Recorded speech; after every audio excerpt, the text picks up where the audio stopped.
Welcome back. हम लोग solution chapter में हम लोग वो देख रहे थे कंसंट्रेशन कैसे कैलकुलेट किया जाता है। ठीक है, how to express concentration. Quantitative term हम लोग देख रहे थे, क्वालिटेटिव हम लोग देख लिए थे। ठीक है, तो उसमें अभी एक दो पॉइंट और बचा। एक मोल फ्रैक्शन हमारा बचा है, और दूसरा अगर आप देखिएगा मोल फ्रैक्शन के बाद तो एक पार्ट्स पर मिलियन बचा है। ठीक है, तो दो चीज़ हमें अभी और डिस्कस करना है, एक मोल फ्रैक्शन, एक पार्ट्स पर मिलियन। इसके बाद हम लोग अगला टॉपिक चलेंगे जो कि हमारा सॉल्युबिलिटी है। तो एक ये और एक ये, तो हम लोग देख लेते हैं इसको बहुत जल्दी से। मोल फ्रैक्शन हम लोग देख लेते हैं, और उसके बाद पार्ट्स पर मिलियन के बाद उसका सॉल्युबिलिटी हम लोग चलेंगे। उसी में हमको हेनरी लॉ वगैरह देखना है। ठीक है, मोल फ्रैक्शन क्या होता है? मोल फ्रैक्शन सिंपल एक क्या है, रेशियो है, और वो क्या है, मोल का रेशियो है। ठीक है, मोल फ्रैक्शन क्या है, इट इज़ अ रेशियो। अब ये रेशियो है क्या, ये क्या है, ये एक रेशियो है। Mole fraction is a ratio. अब रेशियो किसका है, रेशियो सॉल्यूट का मोल्स का है upon total moles of solution. ठीक है, सॉल्यूट का मोल का रेशियो और टोटल मोल्स ऑफ सॉल्यूशन। अब टोटल मोल्स ऑफ सॉल्यूशन में अगर आप देखिएगा, टोटल मोल ऑफ सॉल्यूशन में तो उसमें दोनों आ जाएगा। टोटल मोल्स ऑफ सॉल्यूशन में आपका दोनों आ जाएगा, आपका सॉल्यूट भी आ जाएगा, सॉल्यूट का मोल आ जाएगा, और सॉल्वेंट मोल आ जाएगा। तो आप इन दोनों को क्या कीजिए, इन दोनों को जोड़ लीजिए। सॉल्यूट का मोल और सॉल्वेंट के मोल को क्या करना है, आप जोड़ लीजिए, और जोड़ने के बाद मोल्स ऑफ सॉल्यूट से आप डिवाइड कर दीजिए। तो ये देखिए, टोटल मोल्स ऑफ सॉल्यूट का यूनिट भी मोल होगा, टोटल मोल्स का यूनिट मोल ही होगा। मतलब अगर दोनों का रेशियो लीजिएगा तो ये क्या हो जाएगा, mole fraction is totally what, unitless quantity. ये क्या हो जाएगा, ये यूनिटलेस क्वांटिटी हो जाएगा। ये भी, इसका भी कोई यूनिट नहीं। ठीक, तो मोल फ्रैक्शन ये आ गया। और हाँ, अब ये फ्रैक्शन है, मोल फ्रैक्शन है, तो दो फ्रैक्शन का अगर किसी चीज़ में दो कंपोनेंट है, मान लीजिए एक सॉल्यूट है यहाँ पे और एक सॉल्वेंट है, तो दोनों फ्रैक्शन का सम कितना होगा, दो ही है, तो दोनों का सम क्या हो जाएगा, 1। तो यहाँ पे हम ये लिख सकते हैं कि mole fraction of solute, mole fraction को हम जनरली काई से रिप्रेजेंट करते हैं, ये वाला टर्म। तो mole fraction of solute plus mole fraction of solvent is equal to always क्या होगा, 1। ये आपका, ये ऑलवेज होना चाहिए। तो अगर आप सॉल्यूट का निकाल चुके ना, तो सॉल्वेंट का ऑटोमेटिक क्या आ जाएगा, हमारा निकल जाएगा। ठीक है, सॉल्यूट का निकालिए और 1 से उसको क्या कीजिए, सेपरेट कर दीजिए, तो उससे हमारा सॉल्वेंट का आ जाएगा। अगला ये पार्ट्स पर मिलियन। ठीक है, ये हम तब यूज करते हैं ना जब बहुत ही माइन्यूट क्वांटिटी हमें चाहिए, किसी कंसंट्रेशन जानना है। जैसे देख लीजिए कि ये कोई इन्वायरमेंटल, जैसे पॉन्ड हो गया तो पॉन्ड पोल्यूटेड हो गया, तो वहाँ पे हम इसका निकालते हैं। जैसे फ्लोराइड का कंसंट्रेशन आप पढ़ेंगे, 2 ppm फ्लोराइड का कंसंट्रेशन होता है टूथपेस्ट में, तो वो बहुत ही कम अमाउंट है। 2 ppm, ppm क्या होता है, पार्ट्स पर मिलियन। पहली बात तो ये पार्ट्स पर मिलियन होता है। 1 मिलियन इज इक्वल टू आपको पता है 10⁻⁶ होता है। ठीक है, तो ये बहुत ही छोटा क्वांटिटी। अगर इसका मोल फ्रैक्शन का आप देखिएगा डेफिनेशन, तो ये क्या होता है, मोल फ्रैक्शन का डेफिनेशन, सॉरी पार्ट्स पर मिलियन का, ppm का अगर डेफिनेशन देखिएगा तो ये होता है part of component of solute, solute component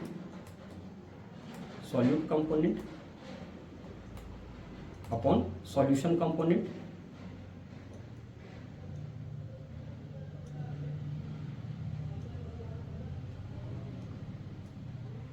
upon solution component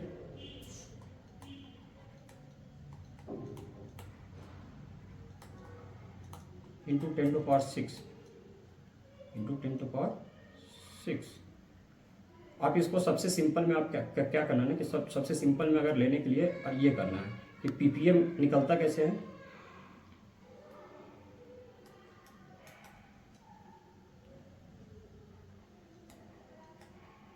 ppm is equal to हम लिख सकते हैं मिलीग्राम ऑफ सॉल्यूट, सॉल्यूट को आप मिलीग्राम में ले लीजिए, upon kg of solution, mass of solution. ये क्या है, मिलीग्राम ऑफ सॉल्यूट मतलब मास ऑफ सॉल्यूशन है, मास ऑफ सॉल्यूट है, और इसको मास ऑफ सॉल्यूशन आप केजी में ले लीजिए, केजी में, तो आप कन्वर्ट कर लीजिए। अब देखिए, 1 kg इज इक्वल टू क्या होता है, 10⁻⁶ मिलीग्राम। तो ये वही आ गया, 10⁻⁶ हाई टर्म हो गया। तो या तो ppm का एक शॉर्ट फॉर्म अगर हमें लिखना होगा, तो ppm सिंपली क्या है, ppm सिंपली है मिलीग्राम पर केजी। और अगर एक्वस सॉल्यूशन है तो आप ये भी ले सकते हैं, मिलीग्राम पर लीटर भी ले सकते हैं। मिलीग्राम पर लीटर। ठीक, ये भी आ जाएगा।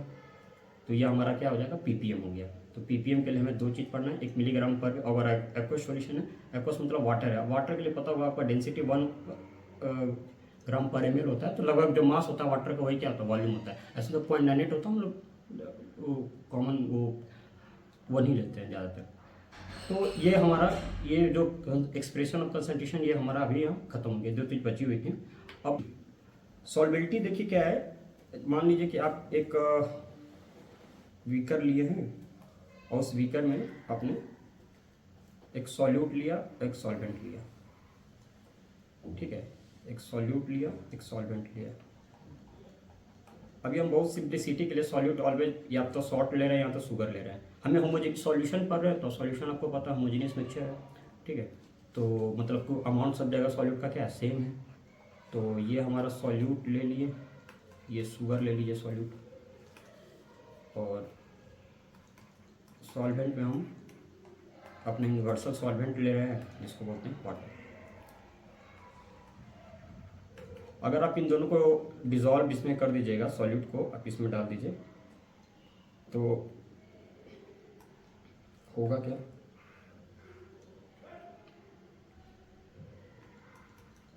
एक क्लियर सॉल्यूशन आपका बनेगा। ठीक है, ये क्लियर सॉल्यूशन जिसको हम बोलते हैं होमोजेनियस सॉल्यूशन, ये हमारा बन गया। तो पहली बात हुआ क्या, अब हम देखते हैं जब आप सॉल्यूट डालें, शुगर को डालें, तो उसमें क्या क्या चीज़ें हो रही हैं। पहला काम तो ये हुआ कि ये जो शुगर है वो उसमें जाके क्या हो गया, डिसॉल्व हो गया, डिसोल्यूशन हो गया। तो डिसोल्यूशन पहला काम क्या हो गया, फर्स्ट स्टेप जो हमारा हुआ है, दैट प्रोसेस कॉल्ड डिसोल्यूशन।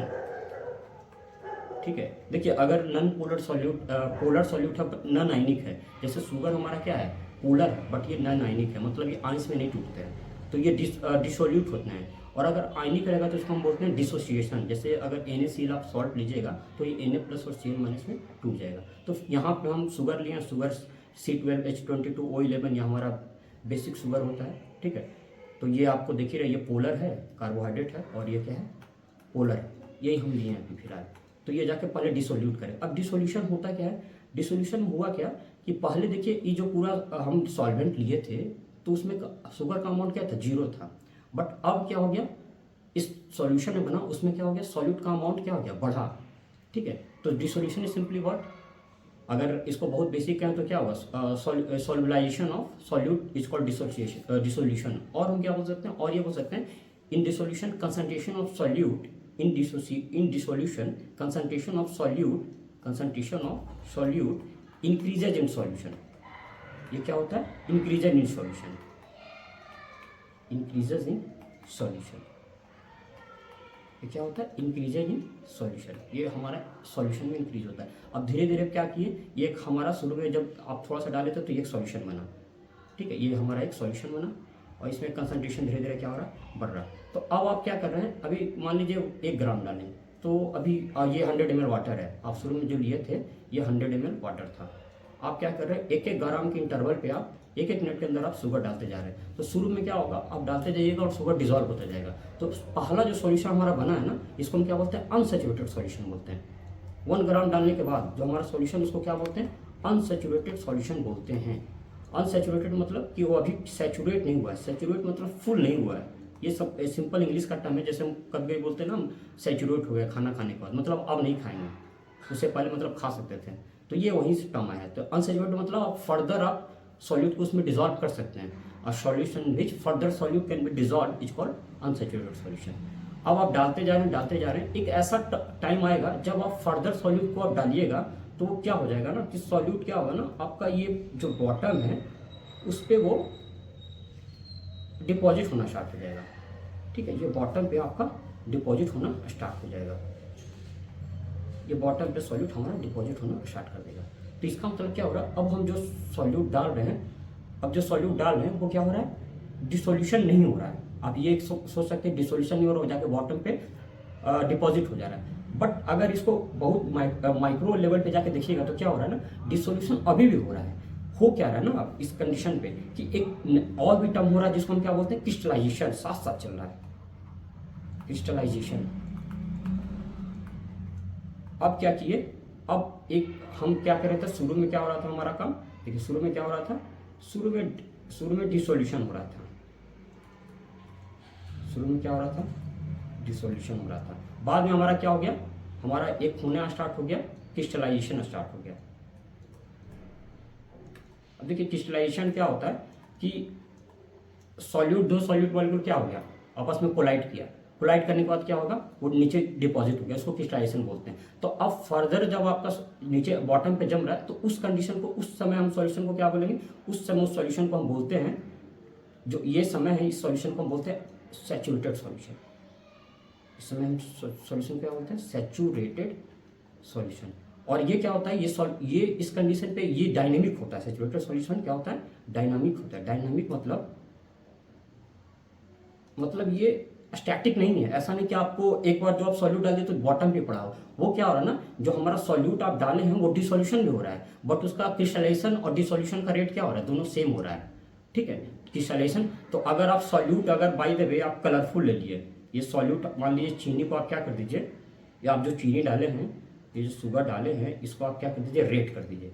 आप इस शुगर को क्या कर दीजिए, रेड कर दीजिए और उसको डाल दीजिए। तो अगर ये डायनेमिक नहीं होता, मतलब रिएक्शन, ये जो हमारा डिसोल्यूशन और क्रिस्टलाइजेशन प्रोसेस दोनों इक्विलिब्रियम पर नहीं रहता, तो होता क्या कि अगर, क्योंकि आपका शुगर बॉटम पे डिपॉजिट हो रहा है, तो आप डाले होते तो बॉटम पे रेड रहा होता, शुगर रेडी रहा होता, बॉटम में पड़ा हुआ। लेकिन आप देखिएगा क्या कि शुगर का कलर भी हल्का सा क्या होगा, लाइट होगा, और जो आपका ये जो क्या नाम है, सॉल्यूशन का जो कलर है वो भी क्या होगा, हल्का सा रेड होगा। दोनों लाइट लाइट होगा, मतलब दोनों रेड होना स्टार्ट होंगे। इसका मतलब क्या है, इसका मतलब ये है कि शुगर डिजॉल्व हो रहा है, और जिस रेट से शुगर डिजॉल्व हो रहा है सॉल्यूशन में, उसी रेट से क्या हो रहा है, शुगर प्रेसिपिटेट भी हो रहा है।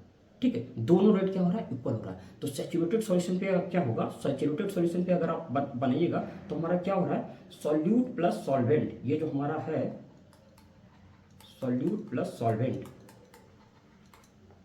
का जो रेट है, और ये जो ये सॉल्यूशन का रेट है, ये क्या हो रहा है, ये इक्वल हो जा रहा है।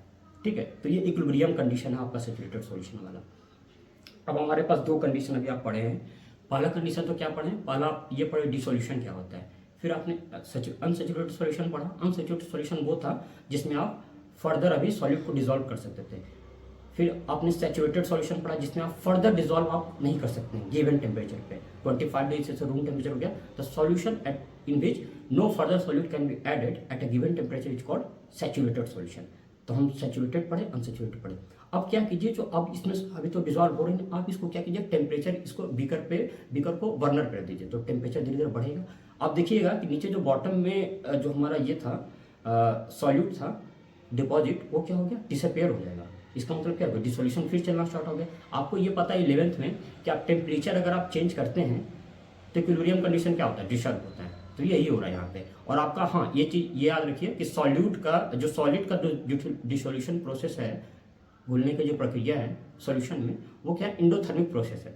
That is what, endothermic process. मतलब फॉरवर्ड रिएक्शन जो हमारा ये जो लिखा है ना आपने, ये जो आपका इक्विलिब्रियम जो अभी हम जस्ट ये अभी डिस्कस कर रहे थे, दिस इक्विलिब्रियम, ये क्या है, फॉरवर्ड डायरेक्शन में क्या है हमारा, एंडोथर्मिक है। तो अकॉर्डिंग टू ली चैटरल प्रिंसिपल, अगर आप टेम्परेचर बढ़ाइएगा तो रिएक्शन कितने जाएगा, टेम्परेचर बढ़ाइएगा तो आपने तो इक्विलिब्रियम कंडीशन चेंज किया। तो ली चैटरल प्रिंसिपल के अकॉर्डिंग ये होता है ना कि स्ट्रेस को क्या करेगा, कम करेगा। तो कम कैसे करेगा, रिएक्शन को क्या करेगा, फॉरवर्ड मूव कर देगा, क्योंकि फॉरवर्ड में क्या करेगा, इंडोथर्मिक मतलब हीट ऑब्जॉर्व करेगा, तो रिएक्शन क्या होगा, फॉरवर्ड में चला जाएगा। तो मतलब क्या है कि अगर टेम्परेचर अगर बढ़ाइएगा और अगर सॉलिड है तो क्या होगा, फॉरवर्ड डायरेक्शन जाएगा। तो यही यहाँ पे हो रहा है। तो अगर फॉरवर्ड डायरेक्शन जाएगा तो आपका क्या होगा, मान लीजिए आप पहले 27 डिग्री सेल्सियस पे लेके आप चला रहे थे सारा काम, रूम टेम्परेचर 27 डिग्री सेल्सियस या 25 हम मानते हैं, जो मान लीजिए 27 मान लीजिए, 25 नॉर्मल टेम्परेचर एंड प्रेशर आप जनरली 25 भी लेते हैं, ठीक है, 25 लेते हैं। तो 25 डिग्री सेल्सियस पे आपने काम कर रहा था, एक ऐसा कंडीशन है जब और सॉल्यूट डिजॉल्व नहीं हो रहा, तो आपने क्या किया, उसको 60 डिग्री सेल्सियस पे लेके चला गया, थोड़ा सा और सॉल्यूट डिजॉल्व हो गया। तो ये जो कंडीशन है ना, जिसमें क्या हो गया, फर्दर और एलिवेटेड टेम्परेचर पे और ज़्यादा सॉल्यूट नहीं डिजॉल्व हो सकता, उसको हम क्या बोलेंगे, सुपर सैचुरेटेड सॉल्यूशन। अब 60 डिग्री पे भी क्या होगा, एक लिमिटेड अमाउंट तक आप डिजॉल्व कर सकते हो, उसके बाद उसमें भी डिजॉल्व नहीं, उसमें भी नीचे बैठना स्टार्ट हो जाएगा बॉटम पे। तो उस कंडीशन को क्या करेंगे, एलिवेटेड टेम्परेचर पे no further solute can be dissolve, that solution is called super saturated solution. यही हम करते हैं सीरा बनाने में, जो घर पे चाशनी वगैरह बनती है ना, जलेबी वगैरह बनता है, तो उसमें हम क्या करते हैं, थोड़ा सा देखिएगा, उसको गर्म पूरा करके रखते हैं, ठीक है। पूरा जो चाशनी बनता है ना वो बहुत गर्म करके बनता है, सीरा जो बनता है उसमें जो हम जली वगैरह को डुबोते हैं, ठीक है। तो वो हो गया हमारा सुपर सैचुरेटेड सॉल्यूशन। तो अभी तक हम लोग क्या पढ़े हैं, अभी तक हम लोग जो अभी हम लोग पढ़े तो उसमें हम डिसोल्यूशन पढ़ लिए, क्रिस्टलाइजेशन क्या होता है, दो सॉलिड पार्टिकल अगर वो हो गया तो कोलाइड करता है तो वो नीचे डिपॉजिट होता है, यही हम लोग देख रहे हैं। तो अभी तक हम लोग पढ़े हैं, डिसोल्यूशन पढ़ लिए और फिर ये crystallization पढ़ लिए, saturated solution of such a solution in which no more solute can be dissolved at the same temperature and pressure is called saturated solution। unsaturated solution भी पढ़ लिए जिसमें और फर्दर डिजॉल्व हो सकता है। इफेक्ट ऑफ टेम्परेचर हम देख लिए कि इन जनरल क्या होता है, डिसोल्यूशन प्रोसेस इंडोथर्मिक होता है, तो आप टेम्परेचर को रेज कीजिएगा तो आपका सॉल्युबिलिटी भी क्या होगा, बढ़ेगा। अच्छा, सॉल्युबिलिटी होता क्या है, तो सॉल्युबिलिटी क्या है, सॉल्युबिलिटी को हम डिफाइन अगर करेंगे तो उसको हम एक अच्छे तरीके से ये डिफाइन कर सकते हैं, सॉल्युबिलिटी क्या है, मैक्सिमम अमाउंट ऑफ सॉल्यूट, क्या लिख सकते हैं, सॉल्युबिलिटी को अगर आप डिफाइन कीजिएगा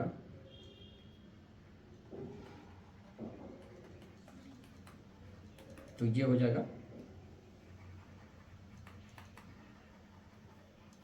maximum amount of solute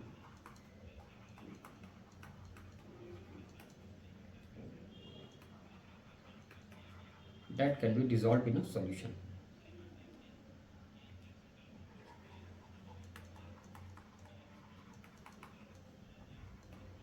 at given temperature and pressure।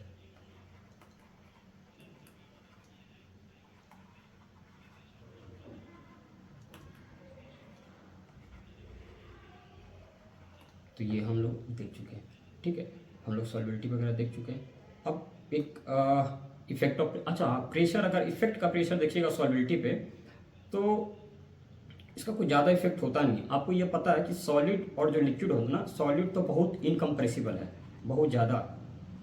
Solid को आप देखिएगा तो इनकम्प्रेसिबल है, आप इसको कंप्रेस नहीं कर सकते, इनकम्प्रेसिबल।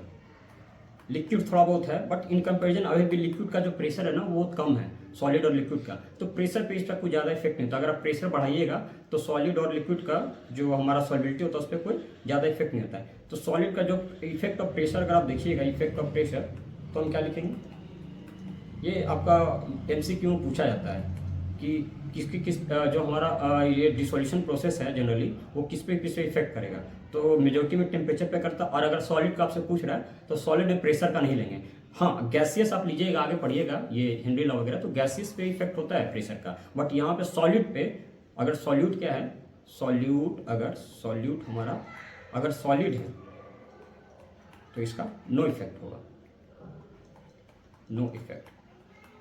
सिमिलरली अगर सॉल्यूट हमारा, अगर लिक्विड भी है, लिक्विड भी हमारा सॉल्यूट है तो इसमें भी क्या होगा, नो इफेक्ट, इसका कोई इफेक्ट होने वाला है नहीं, ठीक है। तो ये आपसे पूछा जाता है MCQ में, 4 ऑप्शन दिया रहेगा, किस पे इस पे डिपेंड करेगा, तो आप लिखिएगा प्रेशर पे कोई इफेक्ट नहीं करेगा, सिर्फ टेम्परेचर पे इफेक्ट करेगा, ठीक है। तो हम लोग यहाँ तक पढ़ लिए। अब जो अगला हमारा जो हमारा टॉपिक है वो अब सॉल्युबिलिटी ऑफ गैस, हाँ ये सॉलिड वाला पढ़ रहे थे, अब solubility of gas in liquid पढ़ेंगे। देखिए solubility of gas in liquid. अब देखिए एक चीज़ और कि अभी हम सॉल्युबिलिटी जो देखे थे, अभी जो आप सॉल्युबिलिटी देख रहे हैं, ये हमने सॉल्युबिलिटी देखा, सॉल्युबिलिटी ये 2 टाइप का था, एक हम सॉलिड का देख रहे थे और एक हम क्या देखेंगे,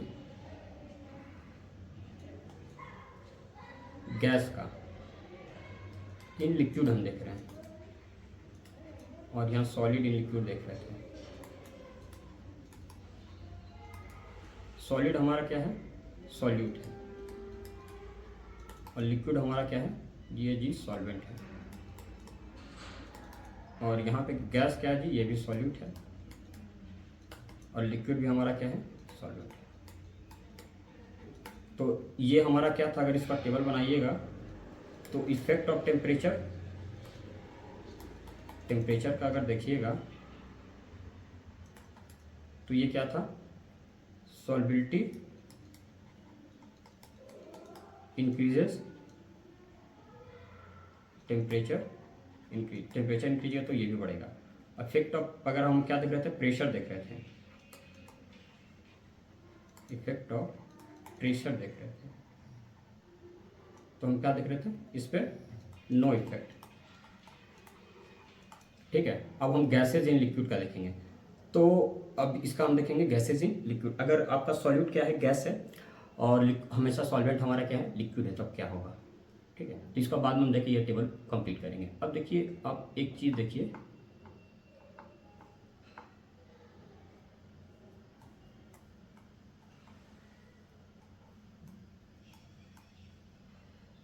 अब मान लीजिए कि एक आपने बीकर लिया है जिसमें एक पिस्टन लगा हुआ है, और ये पिस्टन में मान लीजिए यहाँ पे आपने पिस्टन लगा दिया। ठीक है, और इस बीच में आपने गैस भर दिया।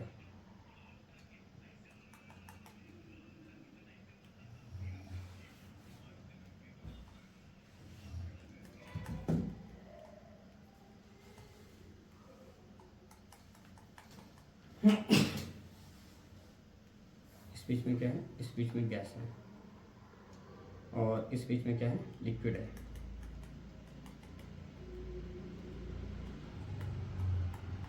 इस बीच में लिक्विड है।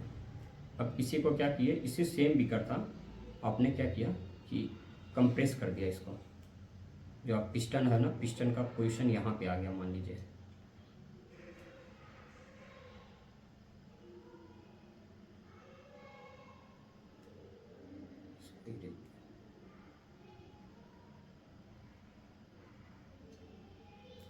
आपका सॉल्यूशन लिक्विड का सेम है। गैसेज को आपने कंप्रेस करके अब यहाँ पे ले आ गए। गैसेज कंप्रेसिबल होते हैं, तो आपने यहाँ ले आया। ठीक है, अब इसमें गैस है, इतनी कम को।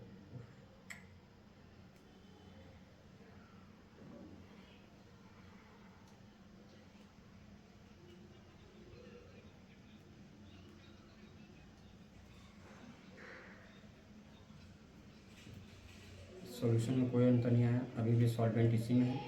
अब गैसेज क्या हो गया, इसमें आ गया। और ये क्या है, ये है हमारा लिक्विड।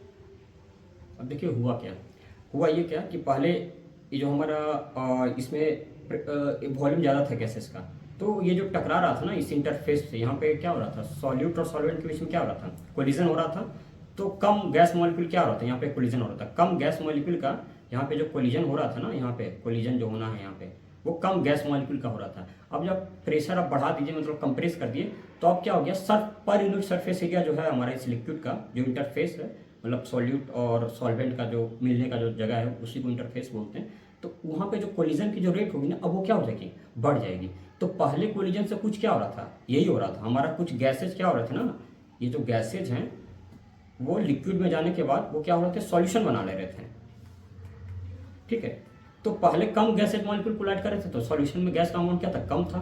अब जैसे ही आप प्रेशर बढ़ा दिए, तो अब ज़्यादा गैस मॉलिक्यूल कोलाइड करना स्टार्ट किए, तो अब क्या होगा, ज़्यादा सॉल्यूशन में जाएंगे गैस। तो हमारा क्या हो गया, यहाँ पे क्या हो गया कि पहले प्रेशर का ही देख रहे हैं, प्रेशर बढ़ाने पे क्या हो जा रहा है ना, प्रेशर बढ़ा रहे हैं गैसेज की सॉल्विलिटी में, तो हमारा क्या हो रहा है, सॉल्विलिटी में क्या हो रहा है, गैसेज का बढ़ रहा है। क्योंकि हमारा पर यूनिट एरिया जो हो गया, per unit area gases molecule क्या हो गया, per unit area gases molecule क्या हो गया, बढ़ गया।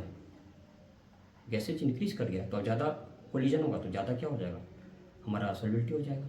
ठीक है, तो पहला टर्म तो ये है कि हमारा इफेक्ट ऑफ प्रेशर में अगर हम देखिएगा, तो पहला टर्म तो ये है कि हमारा प्रेशर जैसे जैसे बढ़ाइएगा, तो गैसेज की सॉलिडिटी पे क्या होता है, वो भी क्या होगा, बढ़ेगा। अब देखिए टेम्परेचर का, हम लोग अभी टेम्परेचर का देखने से पहले हम क्या देख लें, प्रेशर का देख लिए। अब दूसरा हम देख लेते हैं, टेम्परेचर का भी देख लेते हैं।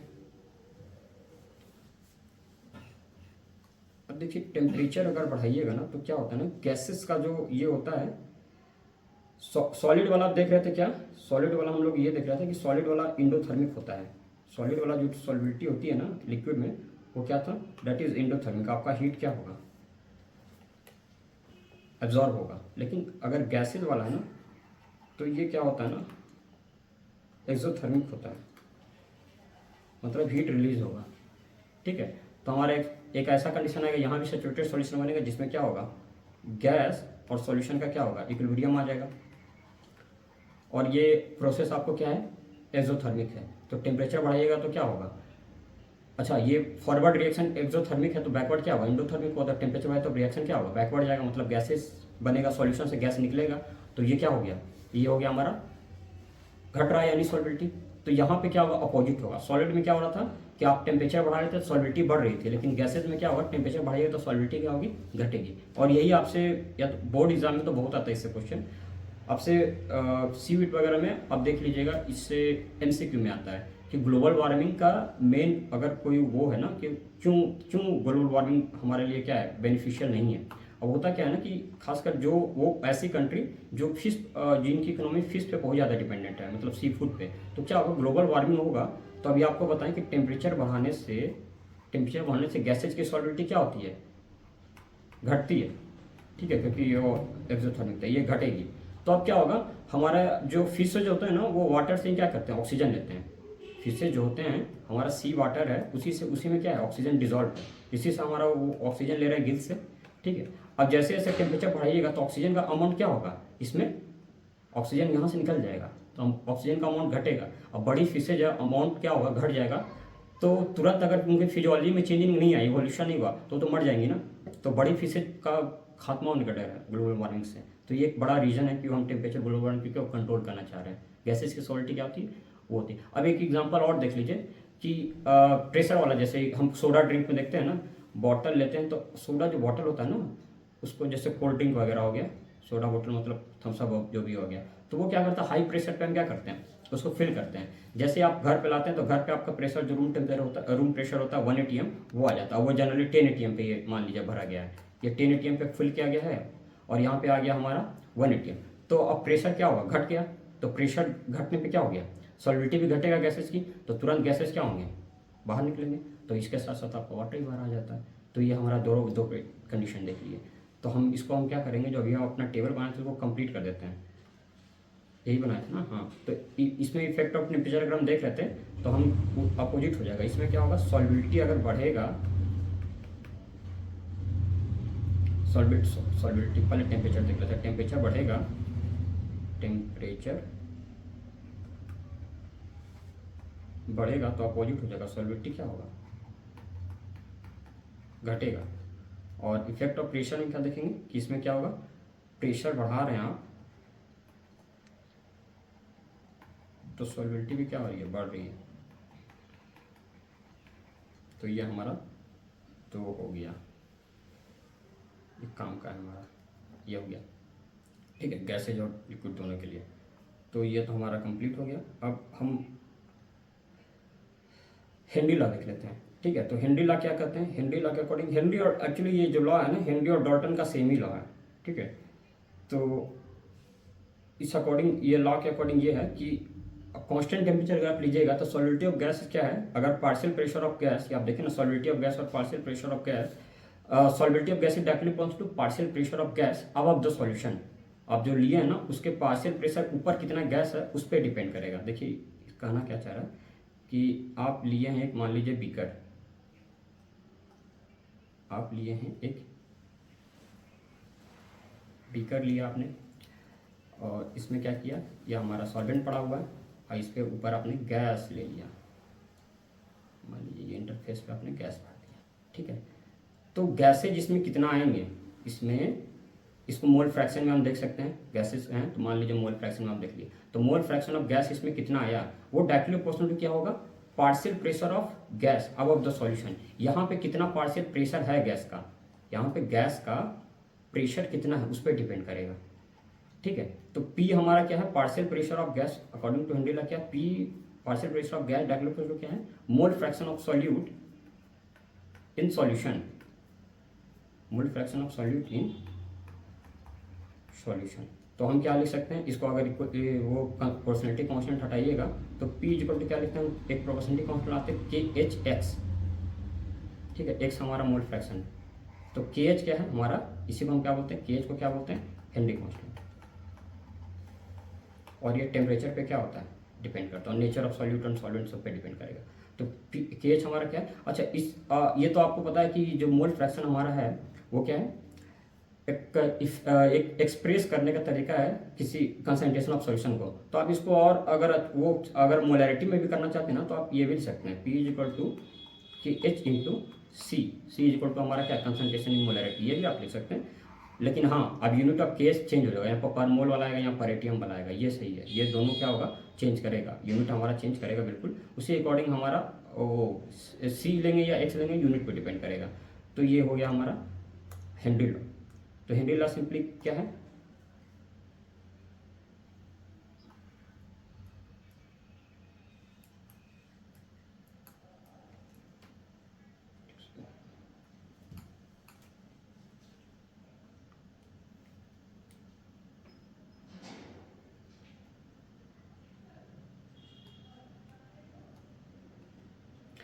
हेनरी लॉ हमारा सिंपली क्या है, कांस्टेंट टेम्परेचर पे अगर partial pressure of gas above the solution is directly cons to mole fraction of solute in the solution, यही है। एप्लीकेशन क्या है, सोडा वाटर वाला आपको एप्लीकेशन बताए ही, सोडा वाटर वाला एप्लीकेशन आपने बताया, ये हाई प्रेशर पे आप करते हैं उसको। फिर एक क्या है, अच्छा एक ये वाला हो गया, एक एनॉक्सी आ गया, दोनों देख लीजिए थोड़ा, ये दोनों आता है, पूछता है बहुत ज़्यादा। अब होता क्या है ना कि आप, एक तो ये होता है कि आप जो स्क्यूबा डाइवर जो होते हैं, ये उनके लिए स्क्यूबा डाइवर जो होते हैं, जो ओशन के नीचे क्या करते हैं, डाइविंग करते हैं, इसको स्क्यूबा डाइव। तो वो क्या करते हैं ना, देखिएगा पीठ पे वो एक टैंक लेके चलते हैं, पीठ पे अपने बैक पे एक टैंक लेके चलते हैं, जिसको हम बोलते हैं ऑक्सीजन टैंक जनरली टर्म। तो उसमें क्या होता है ना कि इसको बोलते हैं O2 टैंक, ताकि नीचे तो आप, हमारे पास गिल्स है नहीं तो हम सांस ले सकें। तो होता क्या है कि ये जो टैंक है ना, आप इसमें ऑक्सीजन डालते हैं, तो देखिए जैसे जैसे आप नीचे जाइएगा, ओशन के नीचे जाइएगा, तो आपका प्रेशर क्या होगा, जो ओशन का प्रेशर बढ़ता है, ठीक है। तो अभी आप जस्ट पढ़े कि गैस ऑक्सीजन गैस है, तो अभी आप पढ़े हैं कि सॉल्बिलिटी ऑफ जो गैस होता है ना, वो क्या होता है, सॉल्बिलिटी ऑफ गैस डायरेक्टली प्रोपोर्शनल क्या होता है, प्रेशर। तो नीचे जाने पे क्या होगा, आपका प्रेशर क्या होगा, बहुत ज़्यादा बढ़ेगा, तो आपका सॉल्बिलिटी ऑफ O2 भी आपका क्या होगा, ब्लड में बढ़ जाएगा। अब तुरंत आप नीचे हैं, अच्छे से सॉल्बिलिटी बहुत ज़्यादा है, ठीक है, आपका सांस वांस चल रहा है। जैसे आप ऊपर आए ना, तो आपका प्रेशर क्या हो गया, मान लीजिए नीचे आपका प्रेशर 5 ATM तक आप गए थे, और ऊपर आने के बाद क्या हो गया, प्रेशर 1 ATM हो गया। तो अब तो गैसेज क्या होगा, कोल्ड ड्रिंक वाला हाल हो जाएगा, गैसेज बाहर निकलेगा। तो कोल्ड ड्रिंक में तो क्या था, डायरेक्ट बाहर निकल गया। लेकिन हमारे में क्या होता है, जो हमारे जो ये होता है ना नर्व्स वगैरह में, हमारे ब्लड में ही हमारा जो मेन हमारा सॉल्वेंट ब्लड में क्या है, ब्लड ही है। तो ब्लड में ही ऑक्सीजन डिजॉल्व होता है, हीमोग्लोबिन और ब्लड में ही रहता है। तो अब क्या हो जाएगा ना कि जैसे आप बाहर आइएगा, तो ब्लड से क्या हो जाएगा, O2 गैस निकलना स्टार्ट हो जाएगा, ठीक है। तो ये आपको क्या करेगा, ये बबल बन जाएगा ब्लड में क्या करेगा, बबल बन जाएगा। और ये बबल, यही जो बबल बनने के जो प्रोसेस है, इसको हम क्या बोलते हैं, बेंड्स बोलते हैं। इसको हम ये केमिस्ट्री के टर्म या मेडिकल टर्म में बेंड्स बोलते हैं। मतलब बबल बन जाए तो स्पेशल आ जाएंगे, तो वो बहुत पेनफुल होता है। और अगर ये ज़्यादा बन गया, बहुत ज़्यादा नीचे गया, तो बहुत ज़्यादा सॉल्बिलिटी हो गई थी, जैसे 10 ATM 20 ATM ऊपर आ गया, तो ये बबल क्या हुआ ना, ये क्या हुआ, नर्व तो आपका बहुत छोटा है, तो वो क्या होगा, बस्ट भी कर सकता है, तो इससे डेथ भी हो सकता है, ठीक है। तो इसीलिए हम क्या करते हैं ना कि जो ऑक्सीजन गैस होता है ना, जो टैंक हम लेके चलते हैं, तो प्योर ऑक्सीजन ही रहता है। इसमें क्या होता है, इस ऑक्सीजन में आप क्या करते हैं, हीलियम गैस भी मिला देते हैं, और क्या करते हैं, N2 गैस भी मिला लेते हैं। इन तीनों का कॉम्बिनेशन होता है हमारा स्क्यूबा डाइवर टैंक में, ताकि ऑक्सीजन का कंसंट्रेशन क्या हो, उतना पार्शियल प्रेशर ऑफ ऑक्सीजन बढ़े ही ना। हमारा यही है ना, हेनरी लॉ से हम क्या पढ़ रहे हैं, हेनरी लॉ से हम ये पढ़ रहे हैं कि pH जो हमारा जो गैस का जो प्रेशर है ना, वो डायरेक्टली है KH इंटू, सॉरी KH नहीं, X, ये मान लीजिए मोल फ्रैक्शन, ठीक है, ये मोल फ्रैक्शन। तो आप क्या कीजिए, पार्शियल प्रेशर ऑफ गैस को, ऑक्सीजन गैस को कम रखिए, तो ये कम डिजॉल्व होगा, मोल फ्रैक्शन उसका कम होगा। तो हम यही करते हैं, हम क्या करते हैं, हीलियम मिला देते हैं। तो हम इतना कैलकुलेट करके डालते हैं, कहाँ तक जाना उसी अकॉर्डिंग कैलकुलेटर रहता है। तो नहीं तो ये क्या हो जाएगा, बेंड्स बन जाएंगे। ये आपका जो बेंड्स है ना, बेंड्स, और ये क्या होता है, पेनफुल होता है, इससे डेथ भी हो सकता है, इससे डेथ भी हो सकता है। तो पहला तो ये हो गया। अब मान लीजिए आप गए पहाड़ों पर, गर्मी की छुट्टियाँ रहे तो पहाड़ों पर गए घूमने, तो अभी आपका जो हमारा जो सी लेवल पे मान लीजिए हमारा वो है, जहाँ पर हम प्लेन एरिया में रहें, तो 1 ATM प्रेशर है, ठीक है, ये चल रहा था। जैसे जैसे आप ऊपर जाते हैं एटमोसफेयर में, तो आपका क्या होता है, गैसेस थिन होने लगता है। तो ऊपर क्या हो गया, प्रेशर क्या हो गया, ऊपर आप गए तो मान लीजिए प्रेशर अब जो आपका हो गया, आपका हो गया 0.7 ATM, थोड़ा सा ऊपर गए, जैसे हमारा ये चल गया उत्तराखंड में चले गए, तो प्रेशर थोड़ा घट गया। तो प्रेशर घटेगा तो क्या होगा, आपका गैसेज जो सॉलिडिटी भी घटेगा। तो पहले आपको ऑक्सीजन, जो आप यहाँ रह रहे थे, तो आपका हीमोग्लोबिन मॉलिक्यूल इतना ज़्यादा था कि आपका काम चल रहा था। आप तुरंत ऊपर चले गए, अल्टीट्यूड पे चले गए, उत्तराखंड चले गए, तो आपका क्या हो गया, बॉडी में ऑक्सीजन उतना हमको चाहिए उतना ही है, लेकिन हमको मिल नहीं रहा है। तो क्या हो जाएगा, हमको चक्कर आने लगेगा, नोजियाटिक फील होगा। ठीक है, तो इसी कंडीशन को हम क्या बोलते हैं, इस कंडीशन को बोलते हैं, और ऑक्सीजन की कमी हो गई तो इसको हम बोलते हैं एनोक्सिया। तो ये हाई एल्टीट्यूड पे एनोक्सिया भी हो सकता है, जिसमें ऑक्सीजन के आपको क्या होता है, ब्रेन में ऑक्सीजन कम होता है, आपको चक्कर खा के गिर जाइएगा। तो क्या होता है ना कि आप एल्टीट्यूड पे गए तो 1-2 दिन क्या होता है, आराम से रहा जाता था कि बॉडी क्या करे, हेमोग्लोबिन का अमाउंट क्या हो जाए, बढ़ा दे। तो हेमोग्लोबिन क्या होगा, ज़्यादा अमाउंट बढ़ जाएगा तो उतनी प्रेशर में ज़्यादा ऑक्सीजन कैरी करेगा, तो एनोक्सिया नहीं होगा। और तुरंत चले जाएगा तो ये एनोक्सिया हो जाएगा, जो चक्कर। तो ये कॉमन प्रोसीजर है, ऊपर अल्टीट्यूड पे जाइएगा प्लेन से, तो ये कॉमन प्रोसीजर, ये बहुत ज़्यादा सीरियस कंडीशन है नहीं, अनब्जे हो जाता है। तो हमारा जो देखने एप्लीकेशन था वो हमने देख लिया। एक तो हम देख लिए सॉफ्ट ड्रिंक वाला, फिर एक ये स्क्यूबा डाइवर वाला देख लिया, और एक ये एनोक्सिया वाला भी देख लिया। तो यहाँ के बाद से क्या हो गया, हमारा हेनरी लॉ भी खत्म हो गया। ठीक है, अब हमें एक और लॉ पढ़ना है जिसको क्या बोलते हैं, रॉड्स लॉ। ठीक है, तो अब देखिए, रॉड्स लॉ पढ़ने से पहले हम ये देख रहे हैं कि 2 चीज़ हम देख रहे हैं।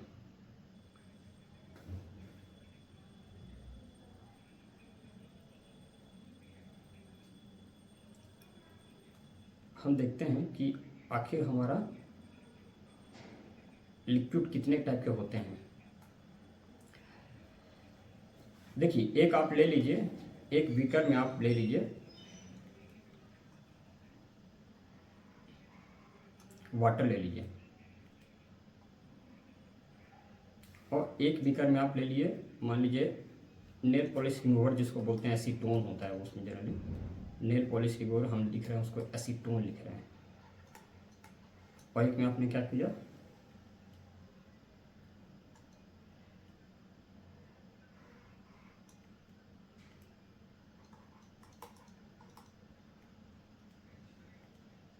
वाटर ले लिए। और इसको क्या कर दीजिए ना कि आप इन जो दोनों लिए हैं इसको क्या कर दीजिए, ढक दीजिए, दोनों को एक प्लेट से आप क्या कर दीजिए, ढक दीजिए।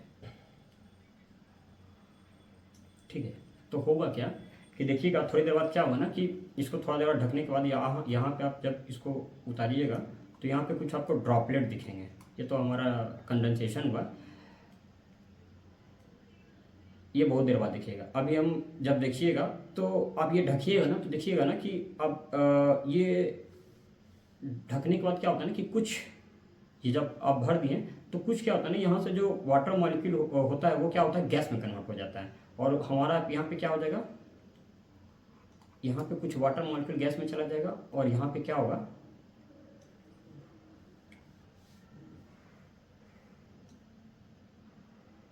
यहाँ पे एसीटोन मॉलिक्यूल गैस में चला जाएगा, और यहाँ पे वाटर मॉलिक्यूल गैस में चला जाएगा। तो होता क्या है कि कोई भी लिक्विड को डालिएगा तो क्या होता है, लिक्विड हमारा थोड़ी देर बाद एक इक्विलिब्रियम मेंटेन करता है, और वो क्या होता है, लिक्विड इक्विलिब्रियम यही होता है, लिक्विड से क्या हो जाएगा, गैस। तो हमारा ये क्या होता है, हो क्या रहा है, हमारा लिक्विड किस में कन्वर्ट हो रहा है, गैस या वेपर में कन्वर्ट हो रहा है। तो हमारा वेपर प्रेशर ऑफ जो गैस होता है, वेपर प्रेशर ऑफ गैस, ये सारे लिक्विड के केस में होता है। वाटर के केस में बहुत कम बनेगा क्योंकि इसका बॉइलिंग पॉइंट वगैरह ज़्यादा होता है, और इंटरमोलिकुलर फोर्स ऑफ प्रोटेक्शन पे जनरली डिपेंड करता है। Intermolecular force of protection of water में देखिएगा तो क्या होता है, हाइड्रोजन बॉन्डिंग होता है, जो कि सबसे स्ट्रॉन्ग होता है, तो थोड़ा ज़्यादा होता है। तो वेपर प्रेशर ऑफ गैस क्या होता है कि कोई भी लिक्विड को अगर आप ऐसे बीकर में रखिएगा तो वो क्या हो जाएगा, वेपर में कन्वर्ट हो जाएगा, और जो वहाँ पे प्रेशर आएगा उसी को हम वेपर प्रेशर ऑफ गैस बोलते हैं। तो ये 2 फैक्टर पे जनरली डिपेंड करता है। एक फैक्टर जो हमारा है nature of liquid, nature of liquid, कैसा लिक्विड है। अब जनरली देखिएगा कि जो पोलर लिक्विड होते हैं, ठीक है, पोलर लिक्विड है, और एक है non polar liquid. Non polar liquid, non polar liquid मतलब हो गया क्या, ये जनरल टर्म मैं बता रहा हूँ, ये हो गया मान लीजिए वाटर, और नॉन पोलर लिक्विड आपका हो गया तो ये मान लीजिए हेक्सेन ले लिए आप, ठीक है, हेक्सेन ले लिए। तो क्या होगा ना कि जो पोलर लिक्विड का होगा उसका वेपर प्रेशर क्या होगा, थोड़ा कम होगा in comparison to non polar liquid. Non polar liquid का क्या होता है, वेपर प्रेशर क्या होता है, ज़्यादा होता है। नॉन पोलर लिक्विड का वेपर प्रेशर क्या होता है, क्योंकि उसमें इंटरमोलिकुलर फोर्सेज क्या होते हैं, बहुत ही वीक होते हैं, उसका वेपर प्रेशर क्या होता है, बीपी हमारा क्या होता है, ज़्यादा होता है in comparison to polar liquid. ठीक है, क्योंकि उनके इंटरमोलिकुलर फोर्स ऑफ अट्रैक्शन बहुत ही कम होते हैं। जैसे वाटर का दिखे तो बहुत कम है, और हेक्सेन का दिखे तो बहुत ज़्यादा, उसका बॉइलिंग पॉइंट भी क्या है, बहुत कम होता है। ठीक है, तो ये हमारा एक कंपेरिजन है, जनरल कंपेरिजन। होता क्या है, अगर आप एकदम कंसेप्ट पे चलेगा तो ये होता है इंटरमोलिकुलर फोर्स ऑफ अट्रैक्शन जिस लिक्विड का क्या होगा, ज़्यादा होगा, उसका वेपर प्रेशर कम होगा। ठीक है, हम ये एकदम ये इसमें कोई वो नहीं है, जनरल टर्म यूज नहीं करना। तो हम क्या कर सकते हैं, हम ये लिख सकते हैं ना कि जो इंटरमोलिकुलर फोर्स ऑफ अट्रैक्शन जिस लिक्विड का नेचर ऑफ पहला हम लिखेंगे, वेपर प्रेशर ऑफ गैस में हमारा पहला टर्म जो हुआ वो क्या हो गया, हम पढ़ रहे हैं वेपर प्रेशर ऑफ गैस। तो इसमें पहला हमारा क्या हो गया, नेचर ऑफ लिक्विड हम अगर लिखें, नेचर ऑफ लिक्विड, तो जिस भी लिक्विड का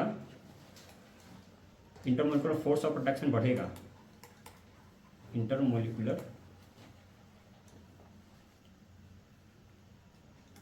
force of attraction, intermolecular force of attraction अगर ज़्यादा है, अगर बढ़ेगा, तो वेपर प्रेशर क्या होगा जी, वेपर प्रेशर घटेगा। ये तो हो गया हमारा पहला टर्म। यही हम यहाँ देख रहे हैं कि अभी liquid with higher intermolecular form less amount of vapour and hence lower vapour pressure and vice versa. ठीक है, दूसरा हो गया टेम्परेचर। दूसरा क्या हो गया, टेम्परेचर। तो ये आपको पता है टेम्परेचर बढ़ाने पे क्या होता है,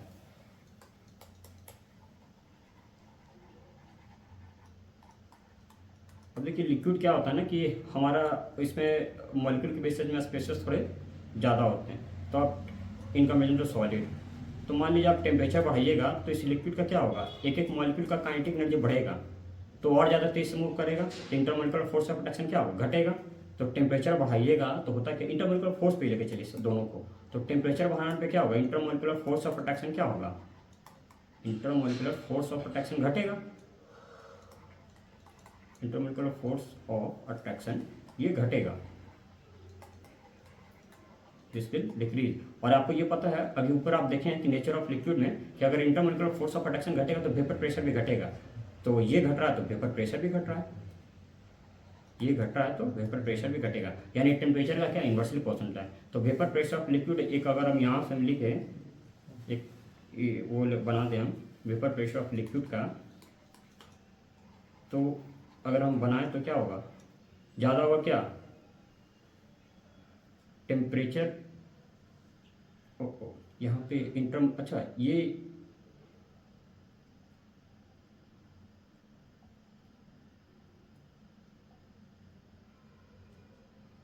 वेपर प्रेशर ऑफ लिक्विड, ये देखिए एक चीज़ और है, ये टेम्परेचर इन एक second, intermolecular force of attraction ये घट रहा है, तो ये देखिए यहाँ पे एक गलती हुई, सॉरी, ये जो टर्म है ना ये हमारा क्या होगा, बढ़ेगा ना। यहाँ पे क्या हो रहा था, बढ़ रहा था इंटरमोलिकुलर फोर्स ऑफ अट्रैक्शन, तो वेपर प्रेशर क्या हो रहा था, घट रहा था, तो यहाँ पे घट रहा था, ये बढ़ेगा ना, हाँ बिल्कुल ये बढ़ेगा। तो ये हम क्या लिख देंगे, वेपर प्रेशर ऑफ लिक्विड क्या लिख सकते हैं, हम लिखेंगे टेम्परेचर बढ़ने पे क्या होगा, बढ़ेगा। तो पहला तो हम लिख देंगे टेम्परेचर, बस टेम्परेचर पे क्या होगा, बढ़ेगा। और दूसरा हम क्या लिखेंगे, इंटरमोलिकुलर फोर्स ऑफ अट्रैक्शन ज़्यादा होगा तो घटेगा, इंटरमोलिकुलर फोर्स। ठीक है, तो ये हमारा आ गया, ये यहाँ पे देख लीजिएगा, टेम्परेचर बढ़ेगा तो इंटरमोलिकुलर फोर्स ऑफ अट्रैक्शन क्या होगा, घटेगा, और ज़्यादा काइनेटिक हो तो घटेगा, तो वेपर प्रेशर बढ़ेगा। यहीं पे हम देखें ये बढ़ेगा तो ये घटेगा, इन्वर्सली प्रोपोर्शनल है, दिस इज इन्वर्सली प्रोपोर्शनल। ये अगर जब ये इंटरमोलिकुलर फोर्स ऑफ अट्रैक्शन बढ़ रहा है, वाटर फोर्स में ज़्यादा होता है केस में, तो वेपर प्रेशर थोड़ा कम होता है, तो यहाँ पे क्या होगा, घट रहा है तो वहाँ बढ़ेगा। ठीक है, तो दो चीज़ हम देख लिए, वेपर प्रेशर एक नेचर ऑफ लिक्विड पर डिपेंड करता है, and second thing is temperature पर डिपेंड करता है। ठीक, तो ये तो हमारा हो गया। अब हम पढ़ेंगे रॉल्स लॉ। ठीक है, और रॉल्स लॉ से हमारा क्या होता है ना, ये हमसे इससे बहुत प्रॉब्लम आता है, इससे प्रॉब्लम भी आता है। तो रॉल्स लॉ सिंपली क्या है,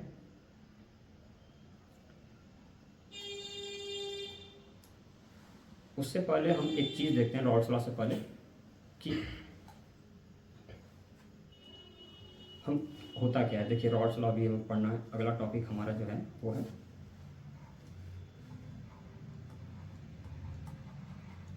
लॉस।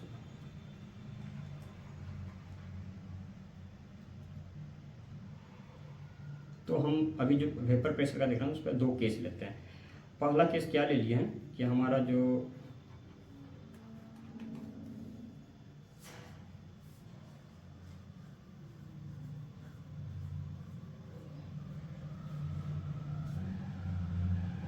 लिक्विड का क्या है ना,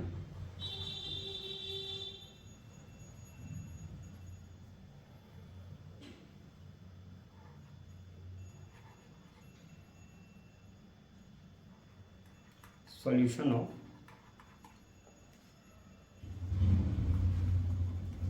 polar solute plus polar solvent, ये दो का हम क्या किए, सॉल्यूशन ले लिए। तो अब होगा क्या कि देखिए, ये दो लिक्विड लिए हैं और दोनों का क्या ले लिए, पोलर ले लिए हैं। या पोलर हटा के आप क्या कह दीजिए ना, वोलाटाइल लिख दीजिए ज़्यादा सही, वोलाटाइल। हम क्या लेते हैं, volatile solute and volatile solute. Volatile क्या होता है, वोलाटाइल का मतलब क्या होता है, ऐसा कोई लिक्विड जो क्या हो जाए, इजीली से गैस में कन्वर्ट हो रहा है। तो अगर मान लीजिए कि मोल फ्रैक्शन ऑफ सॉल्यूट को ए इक्वल टू क्या लिए, ए प्लस बी हम लिए, ए इक्वल टू सॉल्यूट है, दोनों लिक्विड है, दोनों क्या है, लिक्विड है। ये जो सॉल्यूट भी है ये भी लिक्विड है और सॉल्वेंट भी क्या है, लिक्विड है, ये भी लिक्विड है।